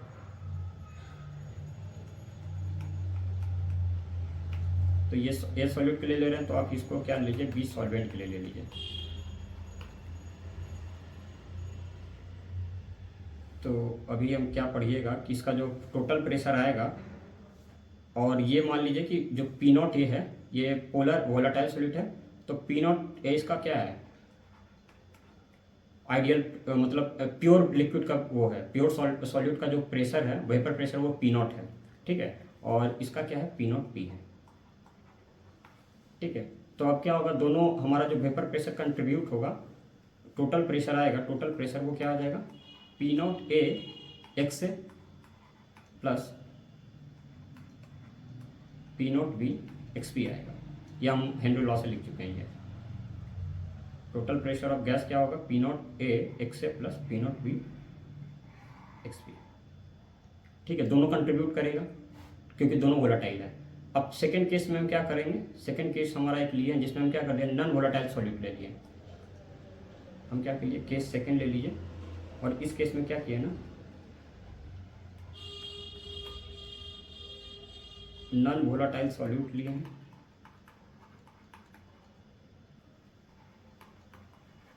प्लस वोलाटाइल सॉल्वेंट लिए हैं।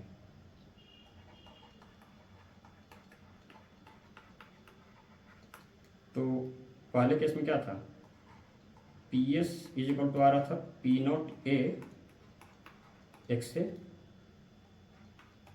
Plus P not B X B, ये हमारा सॉल्यूट था। तो अब नॉन वोलाटाइल सॉल्यूट ले लिया, तो ये हमारा क्या हो जाएगा जी, ये आ जाएगा जीरो, क्योंकि वोलाटाइल तो है नहीं। तो हमारा P S is equal to क्या हो जाएगा, ये आ जाएगा। और आपको अभी तक मोल फ्रैक्शन में ये भी पढ़ लिया कि mole fraction of solute plus mole fraction of solvent is equal to क्या होता है, 1। तो यहाँ से X B is equal to हम क्या लिख सकते हैं, 1 माइनस एक्स ए लिख सकते हैं। तो इसको पुट कर देते हैं यहाँ पे। तो अगर इसको पुट कीजिएगा यहाँ पे तो आएगा आपका P not B 1 minus X A. इसको और थोड़ा सिंप्लीफाई कीजिएगा तो क्या आ जाएगा, P not B minus P not B X A T S equal to, ठीक है।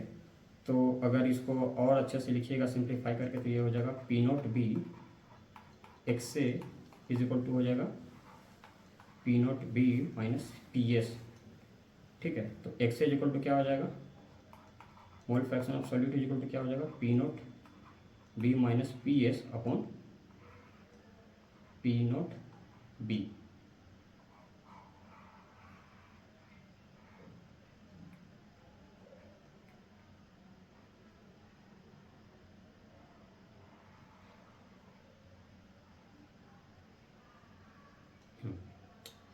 ये हमारा एक रिलेशन आएगा, यही हमारा रॉल्स लॉ है।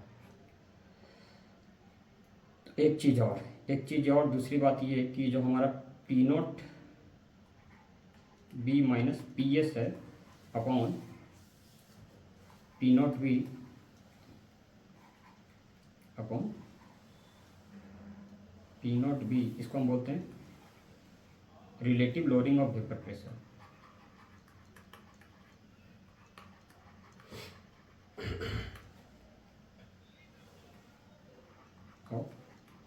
प्रेशर।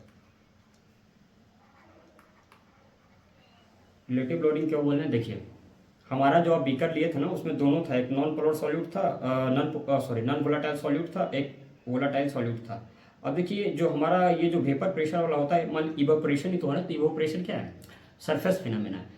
तो अभी जो सरफेस फिनोमेना, तो अब देखिए हमारा सॉल्वेंट तो क्या था, वोलाटाइल था जी, सॉल्वेंट अच्छा खासा वोलाटाइल था, बट आप सॉल्यूट डाल दिए नॉन वोलाटाइल, तो अब तो ये क्या करेगा, जो पहले सॉल्वेंट एकदम प्योर लिए थे तो उसको बहुत पूरा सरफेस एरिया था उसके पास, पूरा जो सरफेस पे था सिर्फ सॉल्वेंट मॉलिक्यूल, तो अच्छे से क्या होता है, इवोपरेट हो रहा था। लेकिन जैसे आप वोलाटाइल नॉन वोलाटाइल सॉल्यूट को डाल दिए तो कुछ उसका सरफेस एरिया क्या हो गया, ऑक्युपाई हो गया नॉन वोलाटाइल सॉल्यूट से। तो अब जो सरफेस एरिया घट गया ना सॉल्वेंट का, तो हमारा क्या हो जाएगा, इवोपरेशन भी घट जाएगा, तो वेपर प्रेशर अब क्या हो जाएगा, सॉल्यूशन वो भी क्या हो जाएगा, घट जाएगा। तो यही है हमारा जो होना चाहिए था एक्चुअल वेपर प्रेशर क्या था, प्योर लिक्विड का वेपर प्रेशर हमारा क्या था, that is P not be, solvent हमारा यही वोलाटाइल है, ये पूरा वो था। लेकिन उससे क्या हो गया, होना यही चाहिए था, लेकिन उससे क्या हो गया, इतना घट गया, पी नॉट बी माइनस ये माइनस कितना हो गया, P S upon P B, ये घट गया। इसी क्या, ये क्या हो रहा है, relative loading of vapour pressure. तो रॉल्स लॉ हम कैसे डिफाइन करते हैं, रॉल्स लॉ को हम ये डिफाइन करते हैं कि रिलेटिव लोडिंग ऑफ, हम क्या कर सकते हैं, रॉल्स लॉ को डिफाइन कर सकते हैं, relative loading of vapour pressure, relative loading of vapour pressure क्या है, P not B upon P S upon P not B, ये डायरेक्टली पोर्शनल टू क्या है, is directly proportional to mole fraction of, is equal to mole fraction of solute in solution. तो Raoult's law हमारा define हो गया इस case 2 से। तो हम क्या लिख सकते हैं, रॉल्स लॉ क्या, कैसे हम डिफाइन करेंगे, तो Raoult's law for solution of volatile liquid, ठीक है, ये volatile liquid, the relative loading of vapour pressure of solution directly proportional to its mole fraction of dissolve solvent in solute, ठीक है। तो relative loading of vapour pressure directly proportional to mole fraction of solute in solution, ये भी आप लिख सकते हैं, ठीक है। तो हम क्या लिख सकते हैं, रॉल्स लॉ क्या लिख सकते हैं, relative loading of vapour pressure, अगर उसको लिखना होगा तो आप लिख सकते हैं,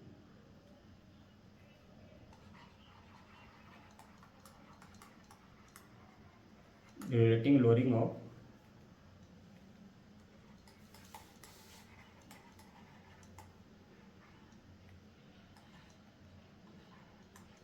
vapor pressure of solution of volatile liquids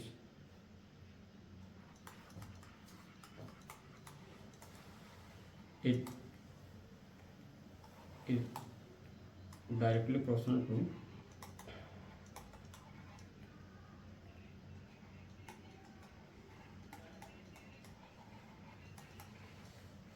mole fraction of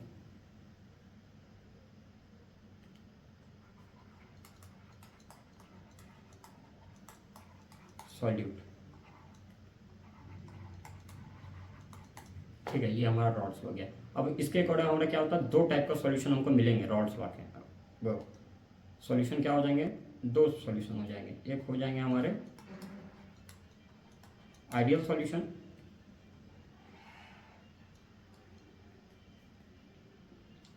एक हमारा हो जाएगा आइडियल सॉल्यूशन,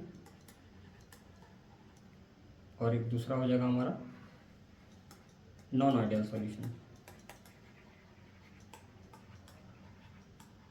अब देखो आइडियल सॉल्यूशन क्या होगा, आइडियल सॉल्यूशन वो सॉल्यूशन होगा जो क्या होगा, obey Raoult's law at all temperature and pressure, ओबे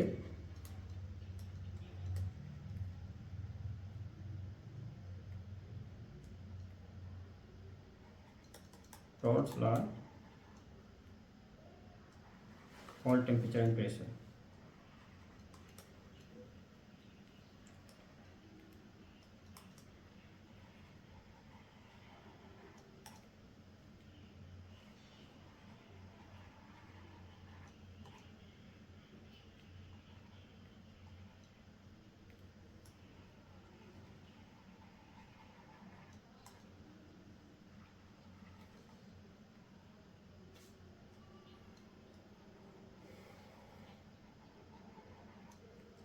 और इसमें क्या होता है, not obey Raoult's law at all temperature and pressure, at all T and P, ठीक है। एक जो दूसरा चीज आ गया कि जो और आइडियल सॉल्यूशन होगा ना, क्या होगा, सेम टाइप के लिक्विड के मिक्सचर से बनेगा, ठीक है। सेम टाइप का लिक्विड मतलब देखिए दोनों या तो पोलर लीजिए, दोनों सेम क्लास के कंपाउंड लीजिए। जैसे आप इसका एग्जांपल ले लीजिए, आप मान लीजिए कि आप ले लिए पेंटेन ले लिए, ठीक है, पेंटेन एक लिक्विड है, और आप क्या ले लिए, हेक्सेन ले लिए, हेक्सेन ले लिए, तो इससे बन जाएगा। और नॉन आइडियल सॉल्यूशन कैसे बनेगा, जब आप डिफरेंट टाइप के लिक्विड ले लीजिएगा तो नॉन आइडियल सॉल्यूशन बन जाएगा। जैसे आप एग्जांपल क्या कर दिए, मान लीजिए आप ले लिए एसीटोन ले लिए, और दूसरा क्या ले लिए, इथेनॉल ले लिए, तो दोनों क्या है, डिफरेंट टाइप के लिक्विड है, तो ये नॉन आइडियल सॉल्यूशन बनेगा। तो कुछ ideal solution, non ideal solution का हम क्या करते हैं, कुछ कैरेक्टरिस्टिक फीचर देख लेते हैं। जैसे आइडियल सॉल्यूशन का क्या होता है, डेल्टा एच जो हमारा क्या होगा, जीरो होगा। इसी तरह से डेल्टा एस भी जीरो होगा, मतलब डेल्टा मिक्सिंग वगैरह ये सब क्या होगा, जीरो होगा। तो हमारा दो टाइप का सॉल्यूशन है, एक आइडियल सॉल्यूशन, एक आइडियल सॉल्यूशन। तो क्या है, अब ये देखिए, आइडियल सॉल्यूशन क्या होता है, may be defined solution which obeys Raoult's light over large entire range of concentration. ये भी आप देख सकते हैं। Such solution and form of mixing identical, ये जो हमारा टर्म है ये which are identical in molecular size, ये ठीक है। और क्या होना चाहिए, आइडेंटिकल इंटरमोलिकुलर फोर्सेज होना चाहिए, इसीलिए हम बोल लेते हैं सेम टाइप का लेना आपको, ठीक है। अब इसमें क्या होता है, सॉल्यूट सॉल्वेंट का जो अट्रैक्शन होता है, जैसे दो लिए ना, मान लीजिए कि आप लिए एक हेक्सेन ले लिए, एक पेंटेन ले लिए, तो जिसका ज़्यादा अमाउंट में लीजिएगा उसको आप सॉल्वेंट बोलिएगा, और जिसको कम अमाउंट में लीजिएगा उसको सॉल्यूशन सॉल्यूट बोलिएगा। तो मान लीजिए सॉल्यूट को हम ए से करें, तो ए बी का जो अट्रैक्शन होगा ना, सॉल्यूट और सॉल्वेंट के बीच में अट्रैक्शन, ए का अट्रैक्शन बी के बीच में, दोनों के बीच में, इन दोनों के बीच में अट्रैक्शन जो होगा वो दोनों क्या होगा, आइडियल सॉल्यूशन में क्या होगा, इक्वल होगा, ठीक है। कैसे कैसे अट्रैक्शन में, ये अट्रैक्शन ए बी के बीच में अट्रैक्शन, और ए के बीच में अट्रैक्शन, मतलब सॉल्यूट के अपने मॉलिक्यूल के बीच में अट्रैक्शन, और सॉल्वेंट का अपने मॉलिक्यूल के बीच में अट्रैक्शन, ये तीनों क्या होगा ना, ये तीनों क्या होगा, इक्वल होना चाहिए, तब हम आइडियल सॉल्यूशन बोलेंगे। ये तीनों क्या होगा, इक्वल होगा, ठीक है। तो ये हमारा क्या हो जाएगा, आइडियल सॉल्यूशन हो जाएगा। ये उसी अकॉर्डिंग प्रेशर क्या हो जाएगा, partial pressure of A plus partial pressure of B हो जाएगा, अभी हम लोग देख चुके हैं, ठीक है। हाँ, अब ये जो ये है डेल्टा एच मिक्सिंग क्या हो जाएगा इसका, अगर सारा इक्वल ही होगा तो डेल्टा एच मिक्सिंग जो उसको बोलते हैं, डेल्टा एच मिक्सिंग मतलब दो लिक्विड को मिक्स करने से क्या होगा, डेल्टा एच जो कुछ चेंज आएगा टेम्परेचर में वो क्या होगा, जीरो, और टेम्परेचर जीरो, और हाँ वॉल्यूम मिक्सिंग में क्या होना चाहिए, जीरो होना चाहिए। डेल्टा बी वॉल्यूम में भी कोई चीज, जैसे 10 और 10 ml लिए है ना, तो 20 ml ही आना चाहिए, ऐसा नहीं कि घट गया है। अभी देखिएगा नॉन आइडियल सॉल्यूशन में घट जाएगा, तो वो घटना नहीं चाहिए, दोनों का क्या होगा, 10 ml वो लिए, 10 ml वो लिए, तो 20 ml ही होना चाहिए। उसी तरह से डेल्टा एस मिक्सिंग कोई टेम्परेचर चेंजिंग नहीं आना चाहिए, ना गर्म होना चाहिए ना ठंडा होना चाहिए, सिंपल, ठीक है। तो ये सब होना चाहिए। तो आइडियल सॉल्यूशन का कैरेक्टरिस्टिक फीचर क्या हो गया, पहला तो ये हो गया कि ये हमारा रॉड्स लॉ को क्या होना चाहिए, ओवर और टेम्परेचर एंड प्रेशर और इंटायर रेंज ऑफ कंसंट्रेशन में क्या होना चाहिए, फॉलो करना चाहिए। तो पहला तो ये हो गया, ठीक है। सेकंड क्या होगा, डेल्टा एच मिक्सिंग जीरो होना चाहिए, और थर्ड क्या हो गया, डेल्टा भी मिक्सिंग में क्या होना चाहिए, जीरो होना चाहिए। तो ये हमारा आइडियल सॉल्यूशन हो गया। अब एग्जांपल आप देखिएगा तो बेंजीन एंड टोल्यूइन, देखिए दोनों एक ही कैटेगरी का है, बेंजीन भी देखिएगा, दोनों में बेंजीन ही है। बेंजीन हमारा क्या होता है, बेंजीन हमारा ये है, और टोल्यूइन अगर देखिएगा तो क्या है, ये दोनों क्या है, नॉन पोलर ही है, बताया था ना, दोनों एक ही टाइप का इंटरमोलिकुलर फोर्स ऑफ अट्रैक्शन होना चाहिए।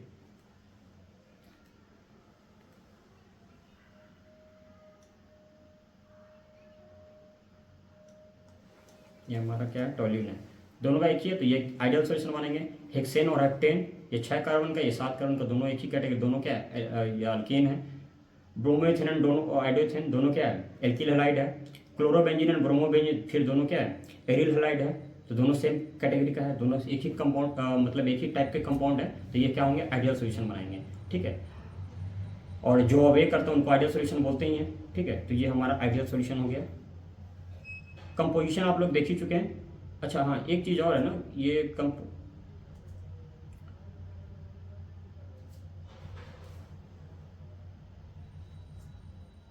फॉर आइडियल सॉल्यूशन आप ये लिख सकते हैं, आइडियल सॉल्यूशन के लिए अभी हम क्या लिख सकते हैं, जो अभी हम सॉल्व किए थे, तो ये लिख सकते हैं ना, partial pressure of total pressure क्या हो जाएगा,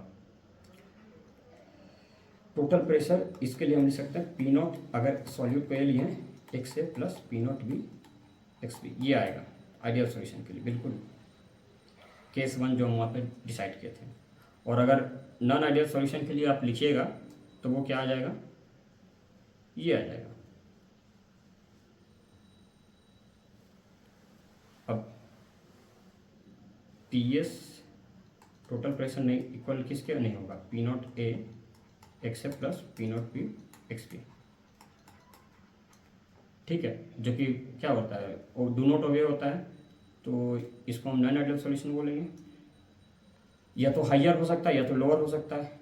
प्रेशर क्या होगा, या तो हम देखेंगे पॉजिटिव डेविएशन होगा या तो नेगेटिव डेविएशन होगा, ये हो सकता है, ठीक है। और ये क्या होगा, ये जो हीट और डेल्टा एच मिक्सिंग और डेल्टा वी मिक्सिंग जो हम लिख रहे थे, ये भी क्या होगा, वो जीरो होगा। तो हम ये एक और टर्म लिख सकते हैं क्या, डेल्टा वी मिक्सिंग क्या होगा, ये निगेटिव पॉजिटिव दोनों हो सकता है, ये नॉट इक्वल टू जीरो होगा, और डेल्टा एच मिक्सिंग भी जो होगा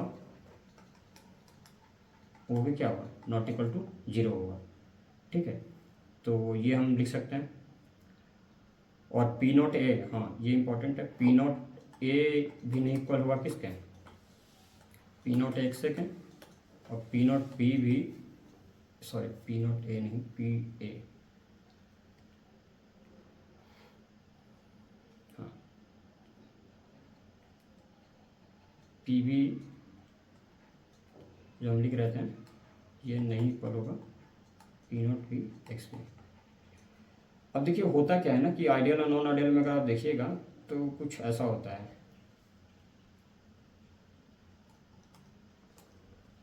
देखिए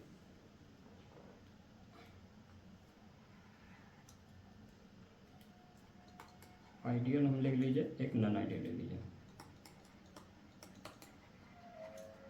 तो इसमें क्या है ना कि जो फोर्स ऑफ अट्रैक्शन होगा ये ए और ए बी बी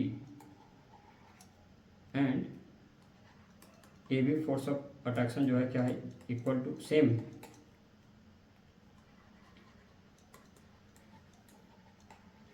वाला पॉइंट तो ये हो गया, तीनों क्या है सेम है। फिर सेकंड पॉइंट हम क्या ले सकते हैं, डेल्टा एच मिक्सिंग है इज इक्वल टू जीरो था, और दूसरा क्या है डेल्टा वी मिक्सिंग क्या है जीरो है। और थर्ड चीज़ हम ये सकते हैं टोटल प्रेशर क्या आ जाएगा, टोटल प्रेशर हमारा आ जाएगा पी नॉट ए एक्स से plus P naught V X P, ये आ जाएगा। नॉन आइडियल में देखिएगा तो अब इसमें क्या आ जाएगा, दो केस आ जाएगा जी नॉन आइडियल में। पहला तो अगर हम एकदम वो बेसिक लिखे, पहले बेसिक लिखते तो ए के बीच में जो अट्रैक्शन होगा वो नॉट इक्वल टू होगा क्या, बी बी के बीच में अट्रैक्शन, और वो भी इक्वल नहीं होगा ए बी के बीच में अट्रैक्शन, तभी ये होगा। और दूसरा क्या है कि delta H mixing not equal to zero, sorry इसमें नॉट इक्वल टू जीरो होगा बिल्कुल, ये नॉट इक्वल टू जीरो लिख दिए, और डेल्टा वी मिक्सिंग भी क्या होगा नॉट इक्वल टू जीरो होगा। अब नॉन आइडियल सॉल्यूशन होता है ना, ये भी दो टाइप का होता है, ठीक है। नॉन आइडियल में क्या हो, या तो कम हो सकता है वॉल्यूम, डेल्टा वी मिक्सिंग या तो कम हो जाएगा मतलब घट जाएगा, या तो वॉल्यूम या तो बढ़ जाएगा। तो अब इसके अकॉर्डिंग हम क्या करते हैं ना, दो टाइप का हम लिखते हैं। नॉन आइडियल में क्या होता है, नॉन आइडियल सॉल्यूशन में जो होता है ये हमारा क्या है, पहले तो ये देखें कि ये हमारा रॉल्स लॉ को क्या करता है, ओबे नहीं करता है, रॉल्स लॉ को ओबे नहीं करता है, Raoult's law is not obeyed है, ये ओबेड तो यहाँ नहीं होता। चलिए अब क्या होगा, दो कंडीशन हो सकता है इसमें, एक तो होगा हमारा पॉजिटिव डेविएशन हो सकता है, ठीक है, ये क्या हो जाएगा पॉजिटिव डेविएशन हो सकता है, और एक हमारा हो सकता है नेगेटिव पॉजिटिव डेविएशन,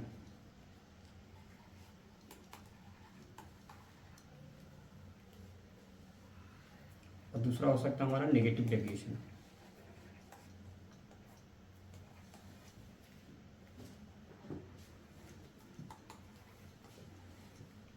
ठीक है, तो पॉजिटिव डेविएशन कब होगा, जब हमारा डेल्टा जो डेल्टा एच मिक्सिंग जो है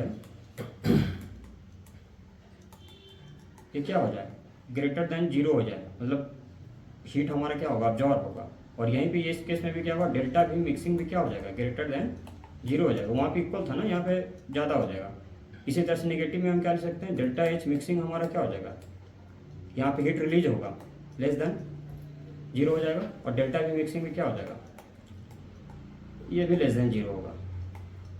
और अगर ये तो ये देख ली, एक अट्रैक्शन वाला अगर हम देख ले तो अट्रैक्शन वाले में क्या होगा, अब इसमें देखिए अट्रैक्शन क्या हो रहा है, ये जो ए बी के बीच में अट्रैक्शन होगा ना, ये क्या होगा, ज़्यादा होगा। किसके बीच में, ए और बी बी के बीच में जो अट्रैक्शन था, मतलब सॉलिड सॉलिड का अट्रैक्शन और सॉल्वेंट सॉल्वेंट का अट्रैक्शन था, उससे ज़्यादा क्या होगा, सॉल्यूट प्लस सॉल्वेंट का, सॉल्यूट और सॉल्वेंट के बीच में जो अट्रैक्शन हो रहा है, तो ये लिख लिए। ठीक है, बी के बीच में अट्रैक्शन क्या होगा, ये ज़्यादा होगा। और इस केस में हम क्या लिख देंगे, इस केस में हम उल्टा लिख देंगे। अब इसमें क्या होगा, ए बी के बीच में जो अट्रैक्शन होगा ये क्या होगा, कम होगा। ए और मतलब ए और बी के बीच में अट्रैक्शन क्या होगा, अब ज़्यादा होगा। अब इसको थोड़ा समझिए, देखिए सॉल्यूट और सॉल्वेंट के बीच में अट्रैक्शन अगर बढ़ेगा तो पास आएंगे ना दोनों, तो जब पास आएंगे तो क्या होगा, वॉल्यूम घटेगा। अरे पहले मान लीजिए कि अट्रैक्शन नहीं हो रहा था, दोनों अपने अपने में थे, तो वॉल्यूम कुछ और था। अब कोई भी चीज़ को पहले यहाँ अट्रैक्शन नहीं होता, इतना था, अब वो क्या बोलता है, दोनों में अट्रैक्शन होगा, देखिए ना वॉल्यूम घट गया। तो यहाँ पे यही लिख रहा है, नेगेटिव डायरेक्शन क्या हो रहा है, अगर सॉल्यूट और सॉल्वेंट के बीच में अट्रैक्शन बढ़ेगा तो वॉल्यूम क्या हो जाएगा, घट जाएगा। वही तुम लिखे हैं, डेल्टा वी मिक्सिंग क्या है, लेस देन जीरो है, पहले जीरो था, अब जीरो से कम हो जाएगा, घट जाएगा। इसी केस में क्या होगा, अगर सॉल्यूट और सॉल्वेंट के बीच में पहले कुछ नहीं था, अब क्या हो गया, रिपल्सन हो गया एक टाइप से, मान लीजिए जितना हो गया, तो वॉल्यूम बढ़ गया, तो ही हम लिखें। तो उसी तरह से क्या होगा, हीट भी क्या होगा, वहाँ पे चाहिए होगा, यहाँ पे हीट रिलीज होगा। तो ये हमारा पॉजिटिव डेविएशन और नेगेटिव डेविएशन हो गया। ठीक है, ये हमारा, इससे क्वेश्चन बोर्ड एग्जाम में ज़्यादातर आते हैं, लेकिन आपका सीयूईटी वगैरह में भी आ सकता है, क्योंकि अब बोर्ड एग्जाम का ही वो पैटर्न है जनरली। ठीक है, तो ये तो हो गया हमारा ये पॉजिटिव एंड नेगेटिव डेविएशन। देखिए ये यहाँ पर इस ग्राफ में लिखा हुआ, the interaction between components are similar. Ideal solution में क्या होगा, सिमिलर होगा, और इसमें क्या होगा, डिफरेंट होगा। इसमें क्या होगा, डिफरेंट होगा, ये जो डिफरेंट टर्म है, और यहाँ हमारा सिमिलर। क्या आइडियल सॉल्यूशन का क्या, ये डेल्टा एच मिक्सिंग और डेल्टा वी मिक्सिंग हम देख लिए, ये नॉट इक्वल टू जीरो होगा, दे कंपोनेंट ओवे नहीं करते हैं, ये हम लोग देख चुके हैं। ठीक है, अभी लिख भी चुके हैं। अब देखिए नॉन आइडियल सॉल्यूशन में, हाँ ये पॉजिटिव डेविएशन एक शो करेगा, कंसीडर। अब देखिए ये जो हमारा था ना, ये वाला जो था, ये आइडियल ग्राफ था। ठीक है, ये जो हमारा डॉटर डॉटर से लिखा हुआ, ये this is what our ideal, कि अगर आपका ऐसा कंडीशन होता है, आइडियल मतलब क्या, डेल्टा वी मिक्सिंग को सारा अट्रैक्शन एक ही टाइप का है, तो ये ऐसे होना चाहिए था टोटल हमारा। ये हमारा मान लीजिए कि यहाँ पे क्या है, एक्स को हम सॉल्यूट मान लेते हैं, सॉल्यूट है, और यहाँ पे सॉल्यूट का कंसंट्रेशन सबसे ज़्यादा है, मोल फ्रैक्शन, और यहाँ पे सॉल्वेंट का, यहाँ पे सॉल्यूट जीरो है। तो ये हमारा प्योर सॉल्यूट का जो है ना हमारा, ये हमारा क्या है, ये यहाँ पे सॉल्यूट का हमारा, ये हमारा प्योर सॉल्यूट का क्या था, वेपर प्रेशर था। ठीक है, और ये हमारा प्योर सॉल्वेंट का था। अब ये टोटल वेपर प्रेशर ऐसा होना चाहिए था, बट हमारा क्या हो गया, अभी हम बताएं डेल्टा वी मिक्सिंग क्या हो जाएगा, पॉजिटिव वाले में ज़्यादा होगा, तो ये क्या होगा, कुछ ऐसा ग्राफ आएगा, ये बढ़ गया, वेपर प्रेशर क्या हो गया, बढ़ गया। अब देखिए यहाँ पे लिखा हुआ है, इन द एवी इंटरेक्शन और bigger than those positive division. AB interaction वो क्या होगा, कम, वो क्या होगा, बिकर है, किससे, ए और बी से, हम ये भी लिखे ना, हम पॉजिटिव डिविजन में क्या लिखे हैं, देखिए ए बी अट्रैक्शन क्या है, अच्छा ये यहाँ पे ए बी अट्रैक्शन क्या है, ये घटेगा, अच्छा इसका ज़्यादा होगा ना,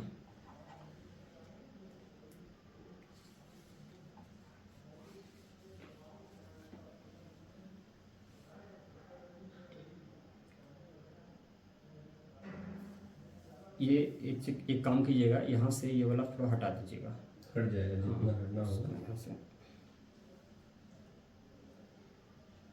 कहाँ से आपको हटाना है, कितने नंबर कितने मिनट पे हुआ ये, 109 पे हुआ है, हो गया, घंटे क्या, घंटा के ऊपर।